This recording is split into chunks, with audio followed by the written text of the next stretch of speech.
Greetings in the precious name of Jesus Christ. ಯೇಸು ಕ್ರಿಸ್ತನ ಅತಿ ಅಮೂಲ್ಯವಾದ ನಾಮದಲ್ಲಿ ನಿಮ್ಮೆಲ್ಲರನ್ನು ಅಭಿನಂದಿಸುತ್ತೇವೆ. Welcome to this Kannada Sunday service of Ebenson Ministries. ಈ ಭಾನುವಾರ ಆರಾಧನಾ ಕೂಟಕ್ಕೆ ಎಬೆನೆಜರ್ ಮಿನಿಸ್ಟ್ರಿಯ ಸೇವೆಯ ಮೂಲಕವಾಗಿ ನಿಮ್ಮೆಲ್ಲರನ್ನು ಸ್ವಾಗತಿಸುತ್ತೇನೆ. For today's meditation, let us turn to Luke chapter 10, verses 25 to 37. ಈ ದಿನ ನಾವು ದೇವರ ವಾಕ್ಯ ಧ್ಯಾನ ಮಾಡೋದಕ್ಕೆ ಹೋಗೋಣ. ಲೂಕನ ಸುವಾರ್ತೆ 10ನೇ ಅಧ್ಯಾಯ 27ನೇ ವಚನದಿಂದ 25ನೇ ವಚನದಿಂದ 37ನೇ ವಚನ ತನಕ ನೋಡಿಕೊಳ್ಳೋಣ. And behold, a certain lawyer stood up and tested him, saying, Teacher, what shall I do to inherit eternal life? He said to him, What is written in the law? What is your reading of it? So he answered and said, You shall love the Lord your God with all your heart, with all your soul, with all your strength, and with all your mind, and your neighbor as yourself. And he said to him, You have answered rightly, do this, and you will live. But he, wanting to justify himself, said to Jesus, And who is my neighbor? And Jesus answered and said, A certain man went down from Jerusalem to Jericho, and fell among thieves, who stripped him of his clothing, wounded him, and departed, leaving him half dead. Now, by chance, a certain priest came down that road, and when he saw him, he passed by on the other side. Likewise, a Levite, when he arrived at the place, came and looked and passed by on the other side. But a certain Samaritan, as he journeyed, came where he was, and when he saw him, he had compassion on him, and went to him and bandaged his wounds, pouring on oil and wine. He set him on his own animal, brought him to an inn, and took care of him. On the next day, when he departed, he took out 2 denarii, gave them to the innkeeper, and said to him, Take care of him, and whatever more you spend, when I come again, I will repay you. So, which of these 3 do you think was neighbor to him who fell among the thieves? And he said, He who showed mercy on him. Then Jesus said to him, Go and do likewise. ಬೋಧಕನೇ, ನಾನು ನಿತ್ಯ ಜೀವಕ್ಕೆ ಬಾಧ್ಯವನಾಗುವಂತೆ ಏನು ಮಾಡಬೇಕು ಎಂದು ಕೇಳಲು ಆತನು ಅವನಿಗೆ, ಶಾಸ್ತ್ರದಲ್ಲಿ ಏನು ಬರೆದಿದೆ, ಹೇಗೆ ಓದಿದ್ದಿ ಎಂದು ಹೇಳಿದನು. ಅದಕ್ಕೆ ಅವನು, ನಿನ್ನ ದೇವರಾಗಿರುವ ಕರ್ತನನ್ನು ನಿನ್ನ ಪೂರ್ಣ ಹೃದಯದಿಂದಲೂ, ನಿನ್ನ ಪೂರ್ಣ ಪ್ರಾಣದಿಂದಲೂ, ನಿನ್ನ ಪೂರ್ಣ ಶಕ್ತಿಯಿಂದಲೂ, ನಿನ್ನ ಪೂರ್ಣ ಬುದ್ಧಿಯಿಂದಲೂ ಪ್ರೀತಿಸಬೇಕು, ಮತ್ತು ನಿನ್ನ ನೆರೆಯವನನ್ನು ನಿನ್ನಂತೆಯೇ ಪ್ರೀತಿಸಬೇಕು ಎಂದು ಬರೆದಿದೆ ಅಂದನು.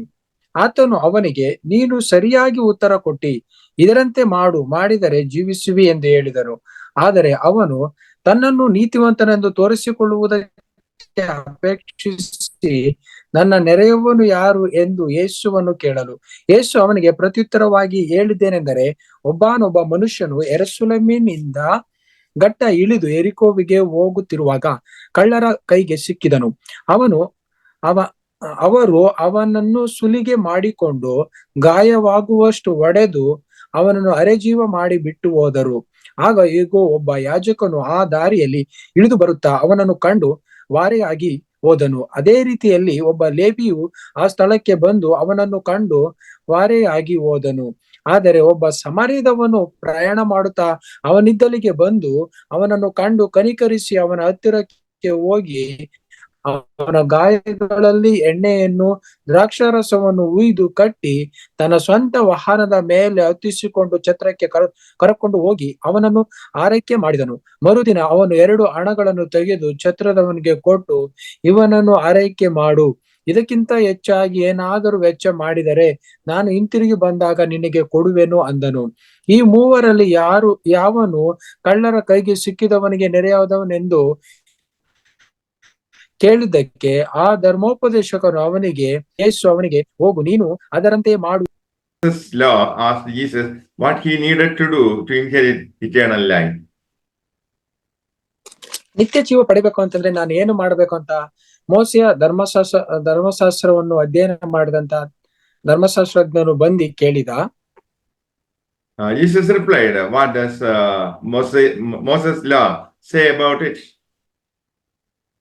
ಮೋಸೆಯ ಧರ್ಮಶಾಸ್ತ್ರ ಏನ್ ಹೇಳುತ್ತೆ ಅನ್ನೋದನ್ನ ಯೇಸು ಸ್ವಾಮಿ ಆತನಿಗೆ ತಿಳಿಸಿದರು.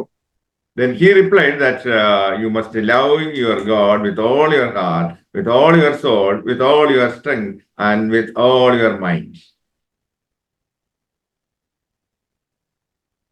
ಯೇಸು ಸ್ವಾಮಿ ಅದಕ್ಕೆ ಪ್ರತ್ಯುತ್ತರವಾಗಿ, ನಿನ್ನ ದೇವರಾಗಿರುವ ಕರ್ತನನ್ನು ನಿನ್ನ ಪೂರ್ಣ ಹೃದಯದಿಂದಲೂ, ನಿನ್ನ ಪೂರ್ಣ ಪ್ರಾಣದಿಂದಲೂ, ನಿನ್ನ ಪೂರ್ಣ ಶಕ್ತಿಯಿಂದಲೂ, ನಿನ್ನ ಪೂರ್ಣ ಬುದ್ಧಿಯಿಂದಲೂ ಪ್ರೀತಿಸಬೇಕು ಅಂದರು. And you must love your neighbor just as much as you love yourself. ನಿನ್ನಂತೆಯೇ ನಿನ್ನ ನೆರೆಯವರನ್ನು ಪ್ರೀತಿಸಬೇಕಂತ ಹೇಳಿದರು. Jesus told him to do this and you shall live. ನೀನು ಇದನ್ನ ಮಾಡುವುದಾದ್ರೆ ಖಂಡಿತಲು ಜೀವಿಸುವಿ ಅಂತ ಯೇಸು ಸ್ವಾಮಿ ಹೇಳಿದರು. When the legal expert asked Jesus to tell him who his neighbor was, Jesus gave him the illustration of the Good Samaritan. ಈ ಧರ್ಮೋಪದೇಶಕನು ಆತನು ಯಾರು ಅನ್ನೋದನ್ನ ಪ್ರಶ್ನೆ ಕೇಳಿದಕ್ಕೆ, ಅದನ್ನ ಪ್ರಶ್ನಿಸಿದಕ್ಕೆ ದೇವರು ಒಂದು ಸ್ಪಷ್ಟವಾದಂತ ದೃಷ್ಟಾಂತವನ್ನು ಆತನಿಗೆ ಹೇಳ್ತಾರೆ. The Jews who passed by the injured man did nothing even though he was a Jew.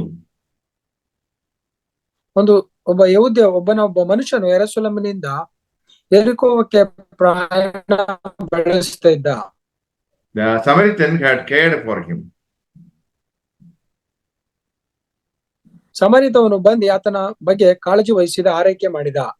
The legal expert had to admit that the Samaritan loved his neighbor while the Jews did not. ಯಹೂದ್ಯರುಗಳನ್ನ ಪ್ರೀತಿಸದಿದ್ದರೂ ಸಮರ್ಯದವನು ಬಂದು ಈ ಯಹೂದ್ಯರನ್ನ ಪ್ರೀತಿಸಿ ಕರುಣೆ ತೋರಿದ. Neighbor is anyone who meets someone who has a need. ಯಾವ ವ್ಯಕ್ತಿ ಅವಶ್ಯಕತೆಯಲ್ಲಿ ಇರ್ತಾನೋ ಅವಶ್ಯಕತೆಯನ್ನು ಪೂರೈಸುವುದು ಅತಿ ಮುಖ್ಯವಾದದ್ದು. Someone afflicted, abused, need your help. ಯಾರೆಲ್ಲ ಬಾಧೆ ಪಡ್ತಿದಾರೋ ಅಥವಾ ಯಾರೆಲ್ಲ ಹಿಂಸೆಗೆ ಒಳಗಾಗಿದ್ದಾರೋ, ಯಾರೆಲ್ಲ ತಿರಸ್ಕರಿಸಲ್ಪಟ್ಟಿದಾರೋ ಅಂತರಿಗೆ ಅವಶ್ಯಕತೆ ಇರುತ್ತೆ, ಅದನ್ನು ಸಂಧಿಸುವುದು ಅತಿ ಮುಖ್ಯವಾದದ್ದು. Jesus taught to love someone broken mentally, spiritually, physically, and emotionally. ಯಾರೆಲ್ಲ ಮಾನಸಿಕವಾಗಿ, ಆತ್ಮಿಕವಾಗಿ, ಶಾರೀರಿಕವಾಗಿ, ಭೌತಿಕವಾಗಿ ಮುರಿಯಲ್ಪಟ್ಟರೋ ಅಂತನ್ನ ಪ್ರೀತಿಸಬೇಕಂತ ಹೇಳಿದ್ದಾರೆ. Neighbor is also one not knowing Jesus Christ. ನಮ್ಮ ನೆರೆಯವರಿಗೂ ಯೇಸು ಕ್ರಿಸ್ತನ ಯಾರಂತ ಅರಿದಲೇ ಇರಬಹುದು. Samaritan had compassion on that man lying blood-bathed on the wayside. ಯಾವ ವ್ಯಕ್ತಿ ಆ ಒಂದು ದಾರಿಯ ಮಗುಲಲ್ಲಿ ಬಾಧೆ ಪಟ್ಟು ಹಿಂಸೆಗೆ ಒಳಗಾಗಿದ್ದನೋ ಆತನನ್ನು ಈ ಸಮರ್ಯದವನು ಆರೈಕೆ ಮಾಡಿದ. Compassion is expression of love. ಕರುಣೆ ತೋರುವಂತದ್ದು ಅದು ಒಂದು ಪ್ರೀತಿಯ ಸಂಕೇತವಾಗಿದೆ. Samaritans and Jews hated each other. ಸಮಾರ್ಯದವರು ಮತ್ತೆ ಯಹೂದ್ಯಗಳು ಇಬ್ರು ಸಹ ವೈರಿಗಳಾಗಿದ್ದರು, ವಿರೋಧತ್ವ ಇತ್ತು. Samaritan thought the tragedy could have happened to him if he came there a few hours earlier. ಈ ದುರ್ಘಟನೆ ನಡೀತಿರ್ಲಿಲ್ಲ, ಬೇಗನೆ ಬಂದಿದ್ರೆ. He identified with the stranger and resolved to do something.